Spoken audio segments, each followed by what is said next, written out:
नहीं ऐसा तो नहीं है भाई, मैं हिंदुस्तानी हूँ, हिंदुस्तान से प्यार करता हूँ, बट मेरी family Soy indio y amo a mi país, amo a la India. Pero mi familia está aquí y no es que odie Pakistán, también amo Pakistán. वो हम नहीं चाहते हैं, वो हमें No tenemos voz en la política y las decisiones que se toman en las altas esferas. हमारी फैमिली है, तो हमारे दिल में किसी भी कंट्री के लिए नफरत नहीं है। Aunque mis hijas son ciudadanas pakistaníes, ¿por qué no se me permite entrar en Pakistán? ¿Qué he hecho? ¿Cómo vivirán mis hijas sin mí? Ningún gobierno separa a los hijos de sus madres. El conflicto entre India y Pakistán es una de las historias más complejas y dolorosas del siglo XX y XXI. Es una herida abierta que sigue marcando la vida de millones de personas a ambos lados de la frontera. Todo comenzó en 1947 cuando el Imperio Británico decidió poner fin a su dominio sobre su continente indio, dando lugar el 15 de agosto de ese año a la partición de la India británica que abarcaría en dos naciones, India y Pakistán, y actualmente se suman otras dos naciones independientes, Bangladesh y Birmania. Esta decisión, tomada en medio de tensiones religiosas, políticas y sociales, desencadenó una de las migraciones más caóticas y sangrientas de la historia moderna. Familias enteras se vieron obligadas a abandonar sus hogares de la noche a la mañana, cruzando fronteras recién trazadas, a menudo sin saber si volverían a ver a sus seres queridos. Las imágenes de trenes repletos de refugiados, de caravanas interminables de personas caminando bajo el sol, de aldeas incendiadas y de niños perdidos son parte del imaginario colectivo de ambos países. Se estima que entre 1 y 2 millones de personas murieron en medio de la violencia sectaria y cerca de 15 millones de personas se convirtieron en refugiados, dejando atrás todo lo que conocían. Ese tramo fundacional no solo marcó el nacimiento de dos naciones, sino que sembró las semillas de una enemistad profunda y duradera. Cuando la India logró la independencia, el territorio que era parte de ese imperio indio británico se dividió entre India y Pakistán, sin desdeñar aquí las intensas pugnas que hubo entre diferentes modelos de liberación nacional dentro del territorio, ¿no? Pero esa partición arbitraria tenía como objetivo lo que comentaba Manu, dividir la India británica en dos dominios independientes principalmente. Muchos grupos religiosos y étnicos se quedaron pues partidos artificialmente. Se produjeron migraciones de millones de personas, principalmente musulmanes hacia Pakistán y los hinduistas hacia la India, pero también muchos pues permanecieron en suelo, por ejemplo, muchos musulmanes en suelo indio y viceversa, sentándose los futuros conflictos que duran hasta el día de hoy. El llamado Plan Mumbat, esa ley de independencia de la India, señala otro buen conocedor del tema, que es el profesor Emilio Díaz Miranda, tuvo gravísimas consecuencias. Más de 10 millones de personas fueron reasentadas o desplazadas y la violencia masiva calcula que hubo hasta 2 millones de muertos. Y no fue un accidente, sino el resultado de esas políticas de divide y vencerás que exacerbaron las tensiones entre hindúes, musulmanes y sikhs. La descolonización formal pondría fin, sí, a la racha británica, pero no al neocolonialismo. Las élites locales siguieron subordinadas a los intereses británicos. En medio de este caos surgió el problema de Cachemira, un territorio de montañas y valles fértiles habitado mayoritariamente por musulmanes, pero gobernado por un maharaja hindú, Hari Singh. El destino de Cachemira quedó en el aire cuando el Maratha, presionado por ambos lados y temeroso de perder el control, intentó mantener la independencia. Sin embargo, la historia no le dio mucho margen, pues tribus armadas procedentes de Pakistán invadieron el territorio y ante la amenaza el Maratha recurrió a la India en busca de ayuda militar. A cambio firmó un acuerdo de adhesión y así comenzó la primera guerra entre India y Pakistán, un conflicto que dejó miles de muertos y terminó con la región dividida por una línea de control, pero sin una solución definitiva. Según el plan de reparto contemplado por el Acta de Independencia, Kashmir podía elegir libremente si ser parte de India o de Pakistán, pero eso nunca ocurrió y el gobernante local, Maharaja Hari Singh, eligió que Kashmir sería India y así estalló la primera guerra que duró 2 años, la primera guerra de muchísimas y hasta hoy. Tariq Ali escribía en las páginas de Diario Red que el casus belli actual es, una vez más, la Cachemira ocupada. El control de esta región, parte de India, pero de mayoría musulmana, ha sido disputado desde 1947 y es el principal obstáculo para la normalización de las relaciones entre ambos estados, India y Pakistán. Para los habitantes de Cachemira, esta división significó el inicio de décadas de incertidumbre, militarización y violencia, una vida marcada por la presencia constante de soldados, toques de queda y el temor a los enfrentamientos. Cachemira, recuerda en otro artículo muy interesante Jara Monter, es una región de un tamaño similar a Rumanía, pero es una de las zonas más militarizadas del mundo. Sus tierras son fértiles y valiosas, están situadas al oeste del Himalaya y acogen a cerca de 20 millones de personas. Se calcula que entre un 70-80% son de mayoría musulmana. Geográficamente, además, Cachemira es clave para el paso de la nueva ruta de la seda hacia Pakistán. Su actual división parte de la primera guerra que comentaba Ina tras la independencia, que terminó con la intervención de Naciones Unidas y con la imposición de una frontera que partía el mapa de Cachemira en dos partes a través de la llamada línea de control. 2/3, si ven ustedes el mapa en la pantalla, quedaron administrados por India y la parte restante, la zona más noroccidental, digamos, controlada por Pakistán. Pero ambos países reclaman el territorio al completo. Después, además, se sumó a este mapa China, porque Pakistán cedió una parte de su territorio al país al norte del glaciar de Siachen. China controla el territorio de Aksai Chin, también reclamado por India, y cuya frontera está delimitada por la línea de control actual. Décadas después, la vida en Cachemira sigue siendo una lucha diaria. Las familias viven bajo la sombra de la militarización, con controles en las carreteras, registros en las casas y la amenaza constante de la violencia. Los niños crecen escuchando historias de bombardeos, desapariciones y enfrentamientos. La normalidad es solo un recuerdo lejano. La región se ha convertido en uno de los lugares más militarizados del mundo, con escenas de miles de soldados desplegados a ambos lados de la frontera. A lo largo de los años, India y Pakistán han librado 3 guerras por Cachemira, entre 1947 y 1949, de agosto a septiembre de 1965 y 1971, además de incontables enfrentamientos menores. Pero lo que hace este conflicto aún más peligroso es que ahora ambos países poseen armas nucleares, lo que convierte cualquier incidente en una posible amenaza global. Recordemos que se trata de dos estados, India y Pakistán, que tienen cada uno 180 cabezas nucleares en el caso de India y 170 en el caso de Pakistán, aunque India tiene casi 8 veces más presupuesto militar que Pakistán, personal militar también, y duplica la fuerza aérea de su vecino. La mera posibilidad de un error de cálculo o una escalada accidental mantiene en vilo la comunidad internacional. Pakistan has an advanced nuclear weapons program. This was strongly supported indirectly, but supported by the Reagan administration. There are 3 countries that have a nuclear weapons capacity and haven't signed the Non-Proliferation Treaty: Israel, India, and Pakistan. The U.S. has helped all 3 of them develop nuclear weapons.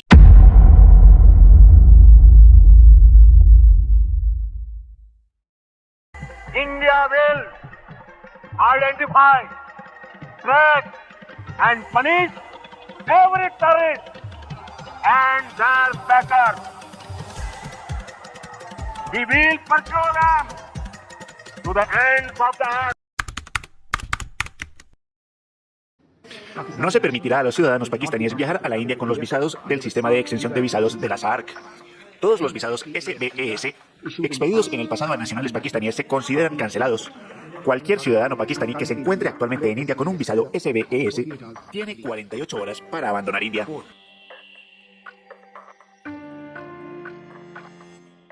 La situación actual entre India y Pakistán ha alcanzado un punto crítico que ha generado preocupación a nivel mundial. La escalada del conflicto, que comenzó con un atentado terrorista en la región de Jammu y Cachemira el 22 de abril de 2025, ha desencadenado una serie de eventos que han puesto en jaque la estabilidad de toda la región del sur de Asia. Pedimos a los turistas que vienen a Jammu y a Cachemira que no tengan miedo. Hay paz en la región y el gobierno está con nosotros. El incidente se investigará a fondo y debemos mantenernos fuertes y unidos. Este atentado, en el que murieron 26 turistas, en su mayoría hindúes, conmocionó a la opinión pública india y fue atribuido por el gobierno de Nueva Delhi al grupo militante Lashkar-e-Taiba, con presuntos vínculos en Pakistán. Como se puede ver en el video, me había lanzado por diversión. Ni siquiera sabía que se estaba disparando, pero el ataque quedó captado en mi cámara.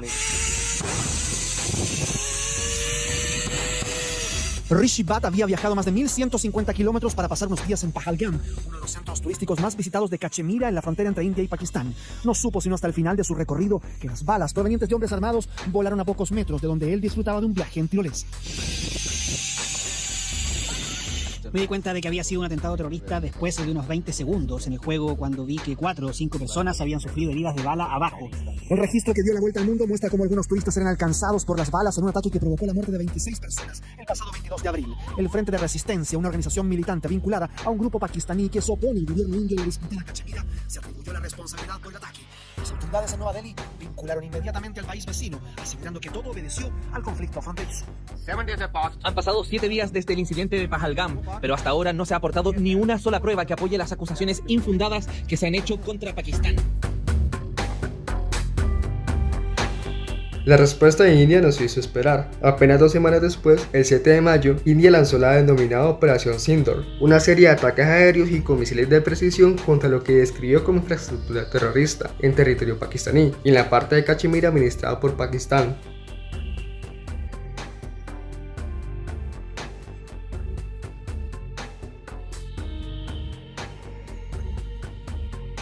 Esos ataques fueron ejecutados con aviones de combate Rafale y misiles de última generación, y aunque el gobierno indio aseguró que se trataba de una acción quirúrgica dirigida exclusivamente contra bases terroristas, el saldo humano fue devastador. Al menos 30 civiles perdieron la vida, incluyendo mujeres y niños, y varios edificios residenciales y centros comunitarios fueron destruidos en el proceso. Los turistas vienen a recorrer la zona. Matarlos es un crimen atroz. Lo condenamos. Sin embargo, este incidente podría ser obra de las agencias de inteligencia indias para desviar la atención del mundo de la cuestión de Cachemira.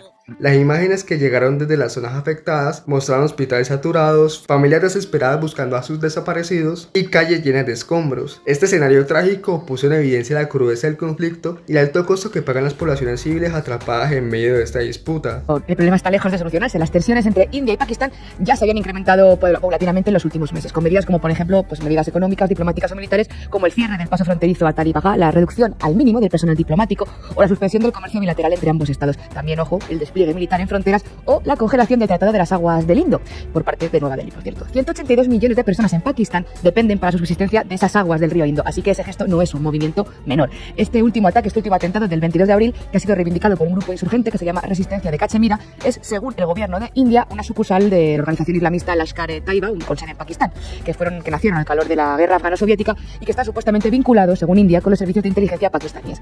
Estos atentados se produjeron, por cierto, en paralelo a la visita del vicepresidente de los Estados Unidos, de J.D. Vance, a la India, y con la voluntad declarada abiertamente, ¿no?, por el gobierno de Donald Trump de profundizar en las relaciones bilaterales con Nueva Delhi y de frenar así el ascenso de China. La reacción de Pakistán fue inmediata y contundente. Las declaraciones del primer ministro de Pakistán dice: el astuto enemigo ha llevado a cabo ataques cobardes en 5 lugares de Pakistán. Pakistán tiene todo el derecho a responder con fuerza a este acto de guerra impuesto por la India y está dando una respuesta contundente. Toda la nación apoya a las Fuerzas Armadas pakistaníes y la moral y el espíritu de toda la nación pakistaní están altos. La nación pakistaní y las Fuerzas Armadas pakistaníes saben cómo lidiar con el enemigo. Nunca permitiremos que el enemigo tenga éxito en sus nefastos objetivos. En respuesta a la operación Sindor, Islamabad lanzó la operación Gunjan Umar Sos, o Muro de Hierro, una ofensiva que incluyó el lanzamiento de misiles de alta velocidad y ataques de artillería contra bases aéreas y objetivos militares indios en el estado de Punjab y otras zonas fronterizas. Bien, y ahora antes de continuar este análisis, ahora sí vamos a tener en pantalla el más reciente tuit en la cuenta oficial del gobierno de Pakistán, en el que se lee: en verdad, Dios ama a quienes luchan en su camino, formados en filas como si fueran un muro de plomo. La operación Gunjan al-Marsus ha comenzado. Ahí tenemos lo que decíamos al inicio de este especial, en el que hablábamos de que Pakistán confirma finalmente que ataca a India, e India ha dicho que ya sus fuerzas armadas están en camino para poder atacar territorio pakistaní. Según fuentes oficiales pakistaníes, se destruyeron 16 activos militares indios, aunque el ejército indio reconoció daños limitados en varias de sus bases. Pakistán afirma haber derribado aviones de guerra indios y promete responder a los ataques. Además, el intercambio de fuego incluyó el uso de drones y artillería pesada, lo que incrementó el número de víctimas civiles y militares en ambos lados de la frontera. 12 muertos en la Cachemira india por bombardeos de artillería desde el otro lado de la frontera, según medios indios. India dispara misiles hacia territorio controlado por Pakistán, matando al menos a 26 personas. En cuestión de días, más de 50 civiles murieron y cientos resultaron heridos, mientras que miles de personas se vieron obligadas a abandonar sus hogares ante el temor de nuevos ataques.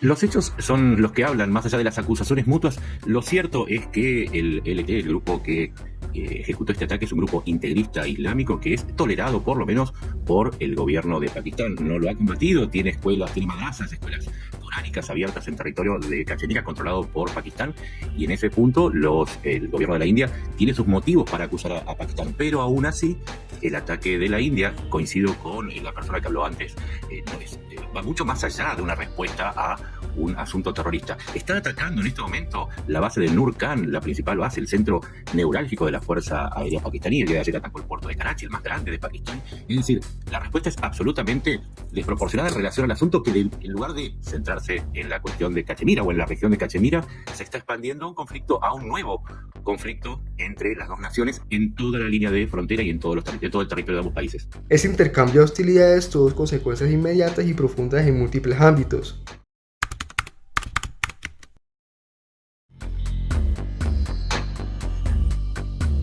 En primer lugar, el impacto humanitario fue devastador. India corta el flujo de agua a Pakistán desde una presa en el río Chenab.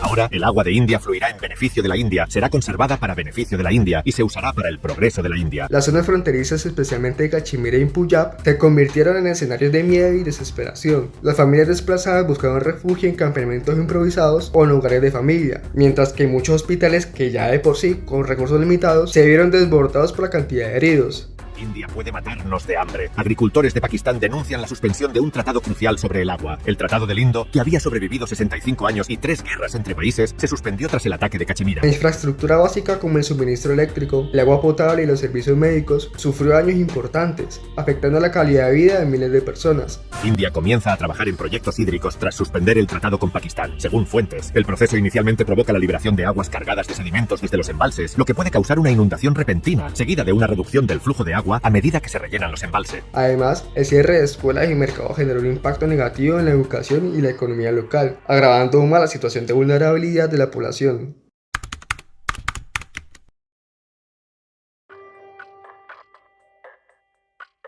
En el plano político, la crisis ha opuesto a prueba la estabilidad interna de ambos países.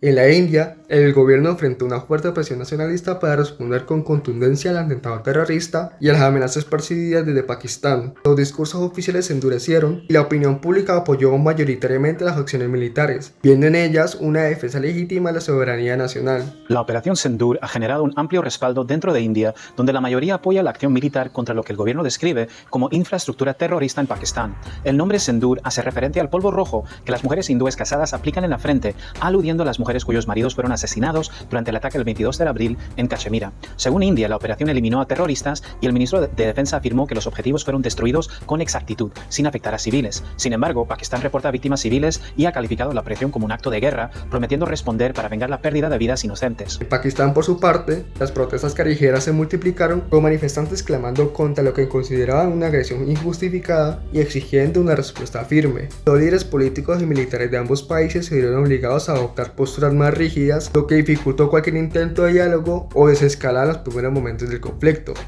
El agua es de interés nacional vital para Pakistán.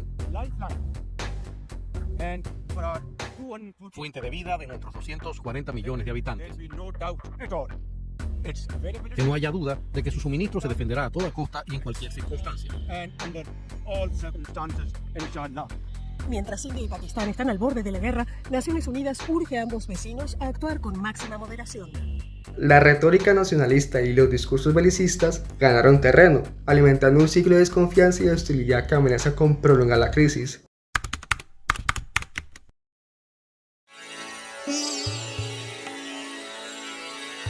Otro aspecto crítico ha sido la amenaza latente de una escalada nuclear. La escalada ojalá no llegue a una conflagración mundial nuclear, porque estamos hablando de países que tienen aproximadamente 170 ojivas nucleares por cada uno. Hay estudios teóricos que indican que con 200 explosiones nucleares el mundo entero se vería sometido a un invierno nuclear. Así que no estamos hablando solamente de un conflicto que le atañe a dos países, en este caso India y Pakistán, sino que es un asunto que debería preocuparle a la humanidad entera, porque si llegara a ese punto, ojalá no llegue y es difícil que lo haga, si llegara a ese punto estaríamos todos involucrados. India y Pakistán son dos potencias nucleares con arsenales significativos y doctrinas de disuasión que contemplan el uso de armas atómicas en caso de agresión grave. India es el quinto mayor país con mayor gasto militar. Su gasto es 9 veces mayor que el de Pakistán. Durante la escalada de mayo de 2025, ambos países movilizaron recursos estratégicos y realizaron reuniones de emergencia para supervisar sus arsenales, lo que generó una alarma en la comunidad internacional. Aunque no hubo indicios de que se haya cruzado la línea roja del uso nuclear, la mera posibilidad de que un error de cálculo o una provocación pueda desencadenar un conflicto atómico es motivo de preocupación global.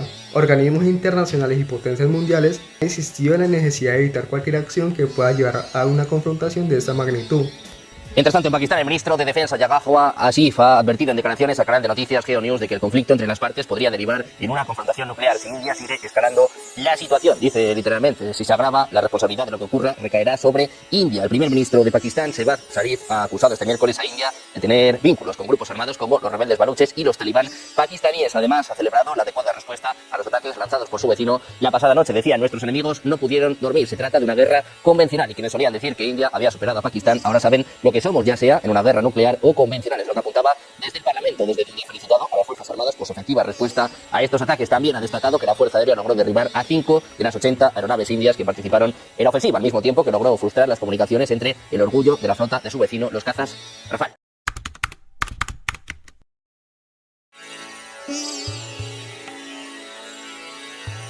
En el ámbito económico, la escalada del conflicto ha tenido un impacto negativo considerable. El comercio bilateral, que aunque limitado, es vital para ciertas regiones. Esta se paralizó casi por completo. Los mercados financieros de ambos países sufrieron caídas significativas ante la incertidumbre política y militar, y la inversión extranjera directa se vio afectada por el aumento de riesgo percibido.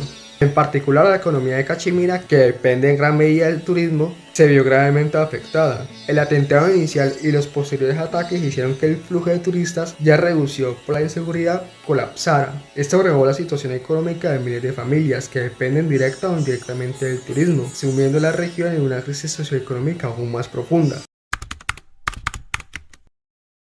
fondo tenemos una perpetuación de un conflicto que lleva décadas sin resolverse y está ya cada tanto amenazando con derivar en una guerra abierta con implicaciones internacionales y entre dos países que, como dijimos, tienen armas nucleares. La pregunta no es quién y cómo puede resolver ese conflicto, la pregunta es a quién le conviene que esto no se resuelva nunca. Como ven, los actores son múltiples, las alianzas son inesperadas, pero dentro de este caos cada uno logra sacar lo suyo, que viene a ser lo mismo de siempre, igual que en los tiempos del colonialismo británico, ganancias y poder.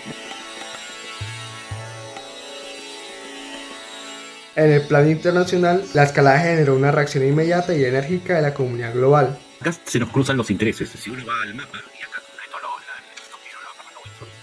si uno va al mapa se va a dar cuenta que Cachemira está en el punto medio entre China y Pakistán.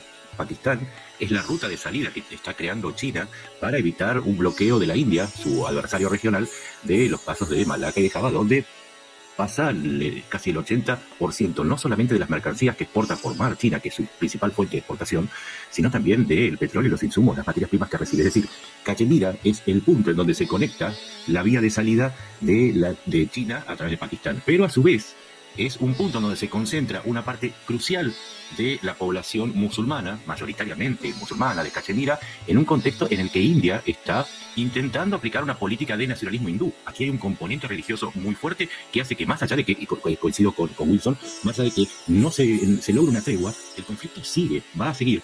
¿Y por qué va a seguir? Y ahí vamos a lo de la mediación que preguntaban antes. Se intentó una mediación de Irán. Irán no es un mediador un poco interesado. Irán se está acercando a Pakistán por esa simpatía musulmana, insisto en el factor religioso, pero también se acerca porque la India se ha acercado a Israel, que ha apoyado a la India en este conflicto contra Pakistán, y a su vez el apoyo de Estados Unidos junto con el de Israel a la India tiene que ver con esa necesidad de contener a China. Y entonces tenemos dos bandos o dos coaliciones detrás de cada uno de los contendientes. ¿Qué hará Rusia? Rusia por ahora se mantiene expectante, aunque por la simpatía y el acercamiento con China no pareciera estar demasiado interesado en favorecer a los indios en este conflicto. Así que lo que tenemos es una Cachemira, que es un territorio vital, es el suelo de una disputa religiosa, pero además es un territorio que la India reclama como propio y que Pakistán no pareciera estar dispuesto a entregarle ni siquiera en parte. El G7, Estados Unidos, China, Rusia y la Unión Europea emitieron comunicados urgentes exigiendo una desescalada inmediata y ofreciendo su mediación para iniciar diálogos constructivos entre India y Pakistán. Exigimos una distensión inmediata y alentamos a ambos países a entablar un diálogo directo para alcanzar una solución pacífica, han expresado los representantes de Canadá, Francia, Alemania, Italia, Japón, Reino Unido, Estados Unidos y la Unión Europea en un comunicado conjunto emitido este viernes. En la misma nota han evidenciado además su profunda preocupación por la seguridad de los civiles de ambas partes. Estados Unidos en particular jugó un papel clave en la negociación de un alto al fuego total e inmediato que fue anunciado el 10 de mayo. I guess people knew something was going to happen based on a little bit of the past. They've been fighting for a long time, you know, they've been fighting for many, many decades and centuries actually, if you really think about it. No, I just hope it ends very quickly. Aunque persistieron denuncias de violaciones del cese al fuego y explosiones en zonas urbanas como Srinagar e Islamabad. No obstante, India y Pakistán acordaron un alto el fuego inmediato el 10 de mayo de 2025, anunciado inicialmente por Donald Trump y confirmado por autoridades de ambos países. Pero es un alto el fuego frágil, parece que duró poco, está durando poco. Horas después del anuncio, ambos países ya se han acusado mutuamente de violar ese alto el fuego y la región permanece en vilo. De haber una pacificación, bueno, pues parece que podría ser de nuevo otro cierre en falso. Como les va a explicar ahora un poquito más en detalle Ina, ya no se puede entender el conflicto indo-pakistaní solo en el clave regional y como cualquier otro conflicto hay que huir de los titulares de brocha gorda. La diplomacia internacional se movilizó para evitar que el conflicto se extendiera o se convirtiera en una guerra abierta, consciente del riesgo que representa una confrontación entre dos potencias nucleares en una región tan poblada y estratégica. Bueno, empiezo con una preguntilla inocente. ¿Sabéis qué es Sardari? Digo, ¿qué pensáis cuando escucháis ese nombre? ¿Vosotras qué creéis que imagina la gente cuando escucha Sardari? Bueno, no sé, igual piensan en un aperitivo italiano, Sardari, Campari. Podría ser. Puede ser pues, un delantero del Inter que eliminó el Barça. Podría ser, ¿no? No, Sardari, atención, dato de servicio público, es el presidente de Pakistán y el hecho de que jamás hayáis escuchado su nombre, apuesto que es así, pues ya nos dice unas cuantas cosas sobre este asunto, enseguida entenderéis por qué digo esto, pero vamos por partes. El mundo, India y Pakistán, un duelo nuclear apaciguado ahora por Trump. ABC firma David Alandete, que como sabemos jamás reproduce la narrativa de la Casa Blanca. Trump anuncia un alto el fuego entre la India y Pakistán tras semanas de tensión. Según Caroline Leavitt, secretaria de prensa de la Casa Blanca, esta intervención refleja la voluntad de Trump de reducir tensiones globales y promover la paz a través de una diplomacia firme pero negociadora. Euronews, alto el fuego inmediato y total entre India y Pakistán con la mediación de Estados Unidos. Bueno, el primer comentario que cabría hacer hoy, ahí tenemos la imagen, ¿no?, de esta noticia de Euronews, por el cual está siendo la narrativa mediática general en Occidente sobre la escalada entre India y Pakistán, tiene que ver con quien aparece como el protagonista de las informaciones, Donald Trump. En esta última pieza de Euronews, de hecho, el rostro elegido para ilustrar la información es el del presidente estadounidense. No aparecen los líderes de India ni de Pakistán. Este último, de hecho, seguramente nadie en esta parte del mundo sabe ni cómo se llama, como decíamos al principio. Aparece Donald Trump y se le adjudica un rol muy concreto y contradictorio a la luz de cómo está el patio últimamente en el planeta, ¿verdad? El de pacificador. Trump, el pacificador. Gracias, señor Naranja, por contribuir a la paz mundial. ¿Tiene sentido informar sobre el papel de Estados Unidos en las negociaciones para la desescalada entre India y Pakistán? Y claro que sí, pero es llamativo que con todas las sacudidas que le está dando Trump al orden internacional, la prensa europea siga reproduciendo, quizá por tradición o por inercia, los relatos que propaga la Casa Blanca. En este caso, el de Trump como el hacedor de paz, ya sea en Ucrania o entre India y Pakistán. Trump, hacedor de la paz entre India y Pakistán y en todo conflicto que suceda en el planeta. Este es el relato, a pesar de que los conflictos fronterizos entre estos dos países llevan teniendo lugar con sucesivas escaladas y desescaladas, como estábamos explicando, desde antes de que Donald Trump aprendiera a caminar, ¿no?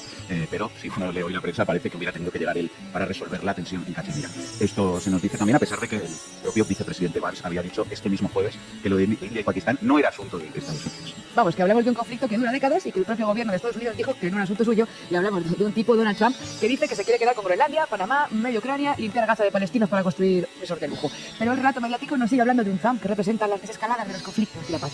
Los exatlantistas, Gracias por acompañarnos en este análisis profundo. Si te ha parecido útil este contenido, no olvides darle like, compartir y suscríbete para seguir recibiendo información clara y detallada sobre los temas que importan. La paz comienza con la información y con la voluntad de cambiar. Hasta la próxima.